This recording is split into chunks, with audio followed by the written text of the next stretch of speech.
প্রাণের নবীজিকে না দেখায়া কবর মাঝে করিও না। আল্লাহুম্মা সাল্লি আলা মাওলানা মুহাম্মদ ওয়া আলা আলি মাওলানা মুহাম্মদ সাল্লাল্লাহু তাআলা আলাইহি ওয়াসাল্লাম। আলহামদুলিল্লাহ, যাবতীয় প্রশংসা যাবতীয় গুণকীর্তন সে মহান রব্বুল আলামিনের দরবারে, যিনি অদ্বিত ওয়াহদাহু লা শারীক, যে আল্লাহ পাক পবিত্র কাজ থেকে দূরে রেখে আজকে পবিত্র মাজলিসে আসা বলার তৌফিক দান করেছে। সে আল্লাহ পাকের শুকরিয়া আদায় করি, সকলেই বলি আলহামদুলিল্লাহ। তারপরে পরে আকাই নামদার মাদানিকে তাজদার আহমদ মুখতার নবিयों का सरदार दोनों जहाনের মালিক ও মুখতার পয়গম্বর, जिनाके सृष्टि ना करले आसमान तैरी हतो ना, जिनाके सृष्टि ना करले एक कथाय 18,000 मखलुकात किछुई सृष्टि करा हतो ना, से नबी मुस्ताफा सल्लल्लाहु ताआला अलैहि ওয়াসাল্লামের প্রতি হাজার হাজার দরুদ ও সালাম বর্ষিত হোক। সকলেই বলি আল্লাহুম্মা আমিন। মুআজ্জাজ মুহতারাম সামাইন ইকরাম, সময় খুব কম, সেই রকম হিসাবে আমাকে চালাতে হবে, যেহেতু আমি দূরের না, আপনাদের একজন সন্তান, নাকি বলছেন? সেই রকম হিসাবে আমি প্রথমে আপনাদেরকে সালাম দিয়েছি। আচ্ছা বলেন, সালাম দেওয়া কি আর জবাব দেওয়া আপনারা দিয়েছেন? আমার কানে তো আসেনি। বিরাদার মিল্লাত ইসলাম রওয়ায়াতে এসেছে, নাবির বিটি মা ফাতেমা জাহরা রাদিয়াল্লাহু তাআলা আনহা, হযরতে আলী রাদিয়াল্লাহু তাআলা আনহু রাস্তা থেকে বাড়ি যাওয়ার পরে হযরতে মা ফাতিমা জাহরা রাদিয়াল্লাহু তাআলা আনহাকে সালাম দিয়েছে। তো মা ফাতিমা জাহরা রাদিয়াল্লাহু তাআলা আনহা বলছে, ইয়া রাসূলুল্লাহ, বলছেন স্বামী, আজকে কেন প্রথমে সালাম দিলেন? এর আগে তো আমি সালাম দিতে দেখিনি। আগে আমি সালাম দিই, তারপরে আপনি সালামের জবাব দেন নাকি? তো বলছেন দিলাম। তো কারণটা কি? মা ফাতিমা জাহরা রাদিয়াল্লাহু তাআলা আনহা বলতেছেন, আমি ইমাম হোসেন হাসানের জন্য মা। তো বললেন, আলী বললেন না, তাহলে 5 পাঞ্জাতনের একজন। তো বললেন, আলী বললেন না, তাহলে আমি নবীর বিটি, তার জন্য। আলী বললেন না। আলী বললেন, শোনো, আমি এই কারণে সালাম দিয়েছি যেন নবী মুস্তাফার সুন্নতটা পালন হয়ে যায়। জোরে বলুন। কোন সোশ্যাল মিডিয়া আপনাকে এহ তথ্য দিয়েছে যে গুনাহ কিভাবে কম হয়? দিয়েছে? কোন মাস্টার, কোন বৈজ্ঞানিক কেউ বলতে পারেনি, কিংবা কেউ বলেনি যে এইভাবে সালাম দেয় গুনাহটা কম হয়। তো বিরাদার মিল্লাত ইসলাম, আজ থেকে 1400 বছর পূর্বে নবী মুস্তাফা বলে গিয়েছেন, বিরাদার মিল্লাত ইসলাম, একজন সাহাবাকে আপনার রাস্তায় থেকে ধরে নিয়ে গিয়ে আপনার একটা গাছের নিচে ডাল ঝুলে রয়েছে, তো ওই গাছের ডালটাকে নড়িয়ে দিলেন, আর যত শুকনো পাতা ছিল সব ঝরে গেল। তো নবী মুস্তাফা সাহাবাকে বলছেন, সাহাবা, এ থেকে বুঝতে পারলেন? তো বলল, না, বুঝতে পারলাম না। সাহাবা বললে, ইয়া রাসূলুল্লাহ, ইয়া হাবিবাল্লাহ, হুজুর, কিছু বুঝতে পারি নাই, বুঝিয়ে বলেন তবে বুঝতে পারবো। বিশ্ব নবী কলি কামলিওয়ালা পয়গম্বর আযম সাল্লাল্লাহু তাআলা আলাইহি ওয়াসাল্লাম বলতে আছেন, ও সাহাবী, শুনে নাও, জেনে নাও, আমার উম্মতি যদি 5 বার ওযু করে, 5 ওয়াক্ত নামাজের জন্য 5 বার ওযু করে, যেই রকম যদি হাত ধুতে পারে হাতের পানিগুলা ঝরে ঝরে পড়ে, সেই রকম হাতের গুনাহগুলো ঝরে ঝরে পড়তে থাকে।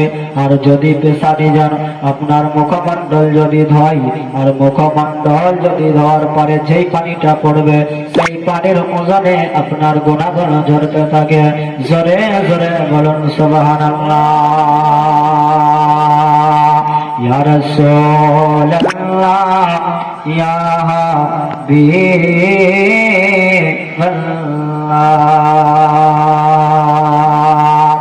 নবীর চরণেতে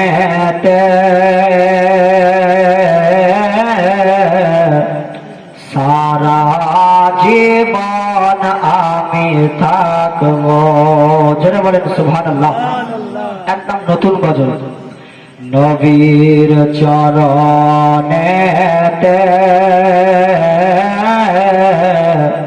সারা জীবন আমি থাকব, নবীর কদমেতে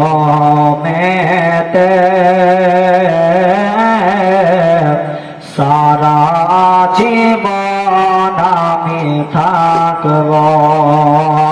কে ভালোবেসে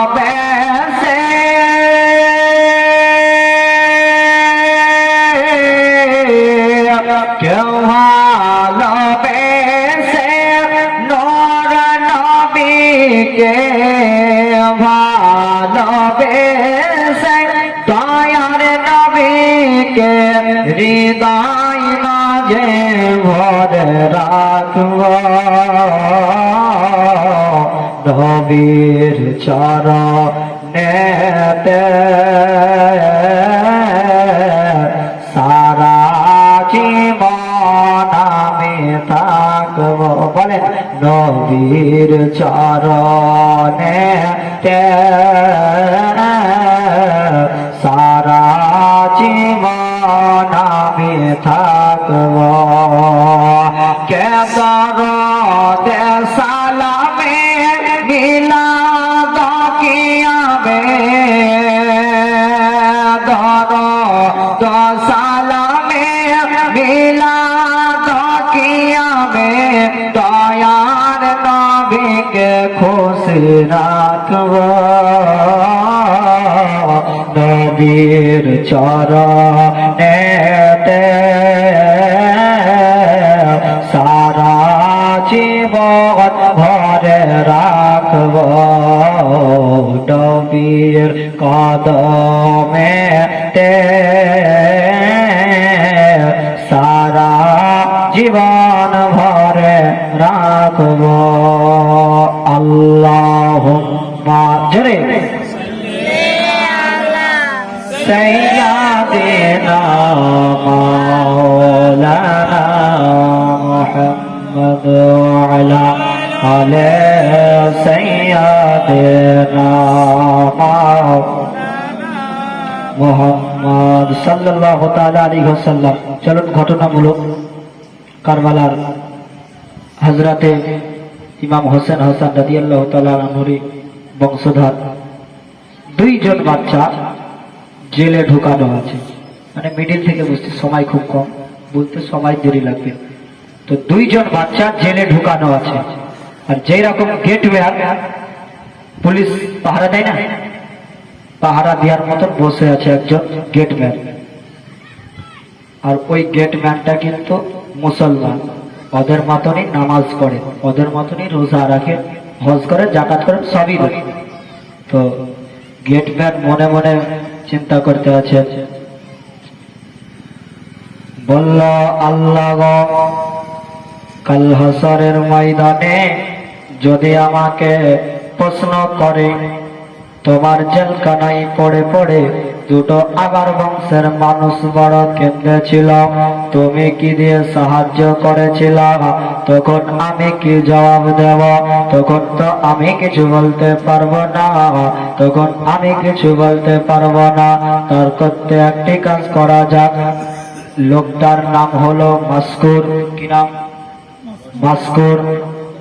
মাসকুর ওই সময় খাড়া হয়ে গেলেন, আর খাড়া হয়ে যাওয়ার পরে বলতে আছেন, চারিদিকে দেখি কেউ জেগে আছে কি না, আর যদি কেউ জেগে থাকে তাহলে আমাকে দেখে ফেলবে, আমাকে কতল করে ফেলবে, আর যদি দেখে ফেলে কতল করে ফেলবে, আর হয়তো এদেরকে বের হতে দেবে না। মাসকুর চারিদিকে কান উড়ালো, আর দেখলো কেউ জেগে নাই, আর কেউ জেগে নাই, বরঞ্চ এক কাজ করা যাক, ওই গেটের মুখে যাওয়া যাক, তালাটা খোলা যাক, আর তালা খোলার পরে বাচ্চা দুটোকে বের করে দেওয়া যাক। মুআজ্জাজ মুহতারাম সবাই নিকরাম, এ দেখুন বাবা, এবার মাস্কুর উঠে গেল, আর গেটের ভিতরে তালাই চাবি ভরেছেন, আর চাবি ভরে গেটটা খুলে দিয়েছেন। আর যেমনই গেটটা খুলে দেওয়া, ওই দুটো ছেলে জেলখানার ভিতরে ছিল, আর জেলখানার ভিতর থেকে হড়মার করে দাঁড়িয়ে গেল। এমন অবস্থায় দাঁড়িয়ে যাওয়ার পরে বলতে আছেন, চাচা জানবো, কালকে বেলা 12টার সময় আমার ফাইসালার কথা আছে, হয়তো আমাদের কতল হয়ে যেতে পারে, কিংবা আমাদের বন্দী হয়ে যেতে পারে। যাই হোক, দুটো একটা হবে। আজকে রাত্রি 11টার সময় কি আমাদের ফয়সালা হয়ে গেল। এ মুআজ্জাজ মুহতারাম সবাই নেকরাম, ওই মাস্কুর বলতে আছেন, চিল্লায়ও না, কোনো কথা বলো না, আর যদি তোমরা চিল্লাচিল্লি করো, যদি তোমরা কথা বলাবলি করো, হয়তো ওদের উঠে যাবে, আর যদি ওরা উঠে যায় তাহলে আমারও জানটা নিয়ে নেবে, তোমাদেরও জানটা নিয়ে নেবে। আচ্ছা বলে, জান যদি নিয়ে নেয় ওদেরকে আর বের হতে দিবে না নাকি? আর যদি বের হতে দেয়, আর যদি বের করার কেউ থাকে, মাস্কুরি আছে, তো মাস্কুরও বলল, বরঞ্চ এক কাজ করা যাক, চুপচাপ থাকো, চলো জেলখানার বাইরে চলো। এই দেখুন বাবা, জেলখানার বাইরে দুটো ছেলে নিয়ে গেলেন, আর দুটো ছেলে নিয়ে যাওয়ার পরে বলতে আছেন, ওই দেখো সামনে যে গ্রাম দেখা যায়, ওই গ্রামটার নাম হলো কাদসিয়া। আচ্ছা, কারবালার জীবনীতে নাম কাদসিয়া শুনেছেন? কাদসিয়া নাম, ওই যে গ্রাম দেখা যায়, ওই গ্রামটার নাম হলো কাদসিয়া।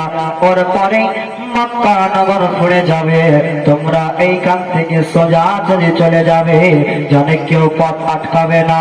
বললে, চাচা যান, পথ আটকাবে না বুঝতে পারছি।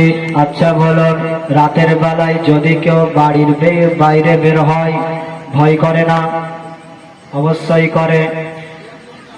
দুটো ছেলে, ছোট বাচ্চা, বলতে আছেন, চাচা যান, আপনার ভাই এইখানে কাদসিয়াতে নাইট গার্ড করে, আর আপনি এইখানে থাকেন। আচ্ছা, কাদসিয়াতে যদি আমাদের ধরে নেয়, তাহলে আমরা আবার জেলের ভিতরে মনে হয় আমাদেরকে ঢুকিয়ে দিতে হবে। এ বাবা জীবন ভাইরা, ওই দুটো ছেলে বলল, যা দেওয়ার মতন কিছু দাও, যেন আমরা দেখাতে পারি, যেন এই দেখো তোমার ভাইয়ের জেলখানা থেকে এসেছি, আমাদেরকে পথ আটকেবে না। এ বাবা জীবন ভাইরা, ওই মাস্কুর বলতে লাগলো, দেওয়ার মতন কিছু নাই, তবে এই দেখো আমার হাতের আংটিটা দেখতে পাচ্ছ, এই হাতের আংটিটা দেখিয়ে দেবা, তাহলে তোমাদেরকে কেউ পথ আটকাবে না। এ বাবা জীবন ভয়েরা, ওই রাত্রি 11টার সময় ওই দুটো ছেলে আংটি নিয়ে দৌড়াতে শুরু করলো। সারা রাত দৌড়ে চলে গেল, কাদসিয়া পার হয়ে গেল, এমন একটা জায়গা পেল, যেন দেখতে পাচ্ছেন ফজরের আযান কানে পৌঁছাচ্ছে, ফজরের আযান দিতেছেন।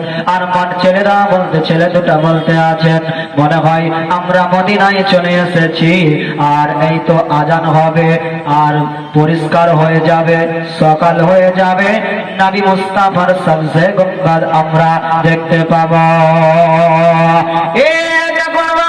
ছেলে দুটা দৌড়াতে শুরু করলো, আর জানো বাবা, ওই ওদের পায়ের নখগুলো একটাও নাই, এত দৌড়েছে, সারা রাত শুধু দৌড়েছে। এখান থেকে যদি আমরা সারা রাত দৌড়াই, আমাদের অবস্থা কি হবে?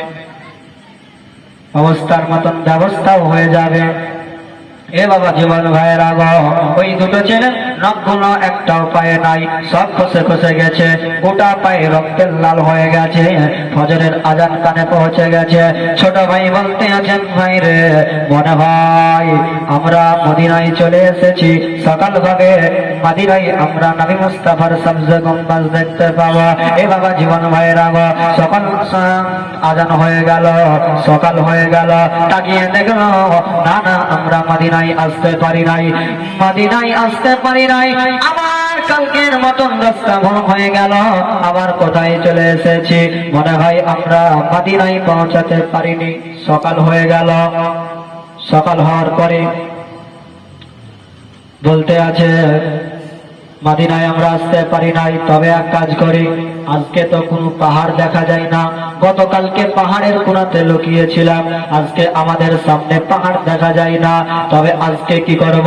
বড় ভাই বলতে আছেন, ওই দেখো সামনে খেজুর গাছ দেখা যায়, ওই খেজুর গাছের উপরে আমরা উঠে বসবো, আর উঠে বসবো, যেমনই সন্ধ্যা লাগবে আমরা মদিনার দিকে দৌড়াবো। জোরে বলেন সুবহানাল্লাহ। এ দেখুন বাবা জীবন ভাইরা গো, ওই যে খেজুর গাছটা রয়েছে তার তলে একটা পুকুর রয়েছে, গর্ত রয়েছে, আর ওই গর্তর পানি ওই মহল্লার লোকেরা সব খায়।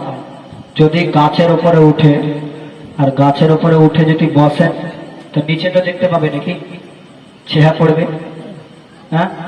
তো ওই দুটো ছেলে গাছের উপরে উঠে বসে আছে। এহেন অবস্থায় সকালবেলায় হারিস পাপির যে বাঁধি ছিল, হারিস পাপির বাঁধি মানিকা, নাম হচ্ছে মানিকা, ওই মানিকাকে দিয়ে কলস বোঝাই করে পানি দিতে এসেছে। আর পানি কিন্তু গোটাই মহল্লার লোকেরা খায়। এ দেখুন বাবা জীবন ভাইরা গো, সুন্নি মুসলমান নওজওয়ান বাবজিরা ভাইরা, মানিকা পানি দিতে এসে দেখতে পাচ্ছে ওদের চাহা ওই ওপরে পড়ে আছে, পানির ওপরে দেখতে পাচ্ছে। চট করে ওপর দিকে তাকিয়ে, কি বাবা? চট করে ওপর দিকে দেখছে, কি বাবা? দুটো ছেলে। সকালবেলা এত ছেলে কোত্থেকে আসলো? তো ওদেরকে বললো তোমরা নেমে এসো। ওরা ভয় করছে, হয়তো আমাদেরকে জবাই করে দেবে। আর গ্রাম হচ্ছে কাবসিয়া, দেখলেই জবাই করে দেবে। তোরা ভয় করছে। তো মানিকা বলছে আমি একটা সত্য কথা বলছি, তোমাদেরকে কেউ কিছু বলতে পারবে না, তোমাদেরকে ভালো একটা আশ্রয় দিব, একটা পরিষ্কার জায়গা দিব, সে জায়গায় থাকবা, যেমনই সন্ধ্যা লাগবে আবার তোমরা চোর দৌড়াতে শুরু করবা। ওই দুটো ছেলে নেমে আসলো। আসার পরে চট করে মানিকা হারিস পাপির বাড়িতে আপনার হাজির। তো হারিস পাপির স্ত্রীকে বলছে শোনো, কে বলছে? মানিকা বলছে শোনো। তো বেরিয়ে আসলো। আসার পরে বলছে কি ব্যাপার, এত সকাল সকাল তোমাকে পানি আনতে পাঠিয়েছি, তুমি বাচ্চা কোথায় পেলে? বলতে আছে এরা হলো মদিনার ফুল, আলে রসুল, এদেরকে সম্মান করলে আল্লাহ পাক হয়তো তোমাদেরকে জান্নাত নসিব করে দিতে পারে। হে সুন্নি মুসলমান নওজওয়ান বাবজিরা ভাইরা গো, ওই দুটো ছেলেকে পাওয়ার পরে এত আদর করছে।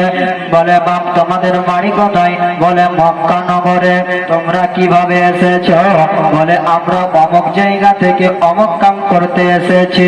আর বাবা জীবন ভাইরা গো, খবর হয়ে গেল। চট করে মানিকা আদর করতে লাগলো। ছেলে দুটার গোসল দিয়ে দিল, আর গোসল দেওয়ার পরে ছেলে দুটাকে শুইয়ে দিল। আর এমন জায়গায় শোয়ালছে যে চোর কিনা, চোরের বাপের বাপ যদি এসে তাও খুঁজে পাবে না। মানে ওদের বাড়ি আছে, বাড়ির পরে